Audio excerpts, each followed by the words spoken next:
Chalo, picture this. It's 2026. You've saved for years. Maybe it's your first job. Maybe a promotion. Maybe the family said, "Ha, ab le lo." Your first car.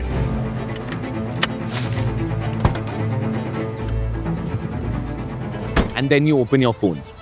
E20 petrol will destroy your engine. Bhai, petrol khatam hai, EV le lo. One forward says your mileage will crash 30%. Another says your insurance won't pay a single rupee.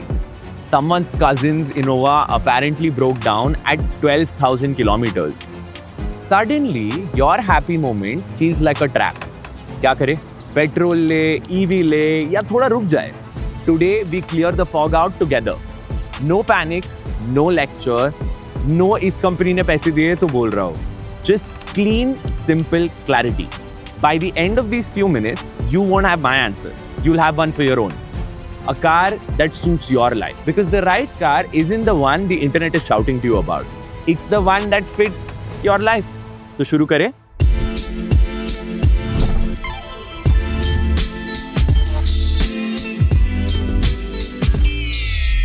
Ground zero. The fuel at your local pump has changed. What you now get is called E20. 80% petrol, 20% ethanol. Ethanol is basically alcohol made from sugarcane, maize, and surplus grain. Since 2025, this has become the default petrol at almost every pump in India. And we hit that 20% target a full 5 years ahead of the plan. Fast, na? Bahut fast. The internet has 3 big fears. Let me take them one by one calmly. Fear number 1. Mileage 30% गिर जाएगा. Ethanol carries a little less energy than petrol. So yes, mileage does drop slightly. But that 30% figure is a myth. It's a lab number, not your road number. Car makers like Maruti and Toyota put the real world drop to around 3 to 4%. On a car doing 20 kilometers a liter, that's roughly half a kilometer less. Now to be fair, owners of older cars in surveys report bigger drops. 10% and more in some cases. So honest truth sits somewhere in between this. And it depends heavily on how old your car is. Fear number 2. Engine kharab ho jayega. Here you need the entire picture. The government and the biggest car makers say there's no widespread pattern of engine damage. Maruti even shared service data from millions of cars, including old ones, and found nothing linked to E20. Remember that Innova? The company inspected it and it turned out to be contaminated fuel, not ethanol. But, and this matters, cars built before April 23 were designed for older E10 fuel. Some of their rubber and metal parts weren't made for 20% ethanol. So older cars do carry a bit more risk. Fear number 3. Insurance claim reject ho jayega. This one got very loud and then it got answered. The petroleum minister publicly clarified, your insurance cover is not affected by E20. So relax on that one. Now here's the single line that changes everything for you. The first time buyer. This entire drama is almost entirely about old cars. Any new car you buy today is built for E20. Cars from April 2025 onwards are fully E20 compliant. Straight from the factory as per government mandate. But keep one eye on the road ahead. India isn't stopping at E20. Higher blends like E22, E27, even E30 have already been cleared on paper. And those E85 pumps you're seeing, those are only for special flex fuel cars, not your regular petrol cars. Why does this matter to you? Because you'll keep this car 5, maybe 10 years. So the direction the fuel is heading is a part of your decision. Petrol car or electric car for your first car in 2026. And I'll be straight with you, there is no single right answer. But there is a right answer for you. And it comes down to a few plain numbers about your actual life. Not the showroom's pitch, not the YouTuber's excitement, the headline you already know. Petrol costs you roughly 6 to 7 rupees per kilometer. And EV charged at home, probably about 1 to 1.5 rupees. That gap only turns into real money under certain specific conditions. So let's break down the honest cost. Rule 1, please tattoo this in your brain. Never look at ex-showroom price. That number on the ad is a complete fantasy. The real on-road price after the road tax, insurance, registration is often 10 to 20% higher. Budget for the on-road price, always. Now, upfront an EV usually costs about 20 to 30% more than the same petrol car. That's the EV's disadvantage. Accept it, don't fight it. But then, the EV starts winning.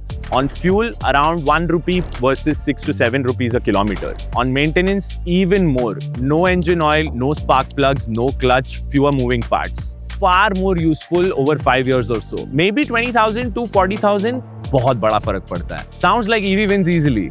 रुको. There are hidden costs that people are never told about. 1. Interest. A costlier EV means a bigger loan, which means more interest, and that goes directly to the bank. 2. Insurance. EVs often have a lot more insurance because the bigger battery means it's going to be more expensive to protect it. 3. Resale. Sell after 5 years and a petrol car returns maybe half its value. And EV today, more like 30 to 40% because buyers still worry about battery health. This is slowly improving, but it's the reality right now. 4. The big one, home charging. This is the make or break. If you can plug in at home or office overnight, your EV runs at that 1 rupee a kilometer and the math is beautiful. But if you have no home charging and depend on public fast chargers, those cost 18 to 25 rupees a unit, which pushes your EV cost up to 3 to 4 rupees a kilometer. Still cheaper than petrol, but the magic fades. So when does the EV actually win? The numbers point one way. If you drive 1,000 to 1,200 kilometers a month or more, you can charge at home and you will keep the car 4 to 5 years. The EV usually comes out ahead by a few lakhs over its life. But if you drive less than 800 a month, or you're often on highways, between cities, or you simply can't charge at home, a petrol car still makes solid practical sense. अब एक जरूरी बात, मैंने अभी आप पर numbers की बारिश कर दी. फ्यूल, इंटरेस्ट, रीसेल, इंश्योरेंस, याद रखना मुश्किल है, आई नो. तो मैंने आपके लिए एक चीज बनाई है. ये पूरा ब्रेकडाउन जो अभी मैंने समझाया एक सिंपल शीट में डाल दिया है. पेट्रोल एक तरफ, ईवी दूसरी तरफ. आप बस अपनी कार की प्राइस, अपने महीने के किलोमीटर और अपने शहर के पेट्रोल और बिजली के रेट डालिए और वो खुद हिसाब कर देगा. इसमें वो छोटी सी E20 माइलेज डिप भी काउंट होती है और घर पे चार्ज वर्सेस बाहर चार्ज का फर्क भी. डिस्क्रिप्शन में फ्री रखा है, एक कॉपी बनाइए और खुद चला के देखिए. So forget the noise. Sit with your chai and answer 3 honest questions. Question 1. How much do you really drive in a month? Not your dream road trips, your actual daily running. घर से office, kirana, school drop, add it up. A high number leans EV. A low number leans petrol. Question 2. Can you charge at home or at work? Be brutally honest here. This one question decides more than anything else. Ha means the EV becomes powerful. Nahi means the EV loses its single biggest advantage. Question 3. City only or lots of highway and long trips? City stop and go actually suits EVs beautifully. That's where they're the most efficient. But frequent long intercity drives where you want a 5-minute refuel and charging is still patchy, petrol wins on peace of mind. Now map it. High kilometer plus home charging plus mostly city, the EV math looks strong. Low kilometers, no home charging, plenty of highways, petrol is genuinely fine. Don't let anyone make you feel behind. And if you're stuck bang in the middle, look at the middle paths. A flex fuel car like the new Wagon-R that can drink any blend, or a hybrid that mixes petrol and electric. Just remember, hybrids don't get the EV subsidies. So run their numbers too. And whatever you choose, the golden rule, don't overextend. So here's where we stand. There is no best car in 2026. There's only the best car for your kilometers, for your charging, and for your budget. The ethanol drama that you were worried about in the start, for a first-time buyer for a new car, genuinely a small worry. The real livers were always boring and beautiful.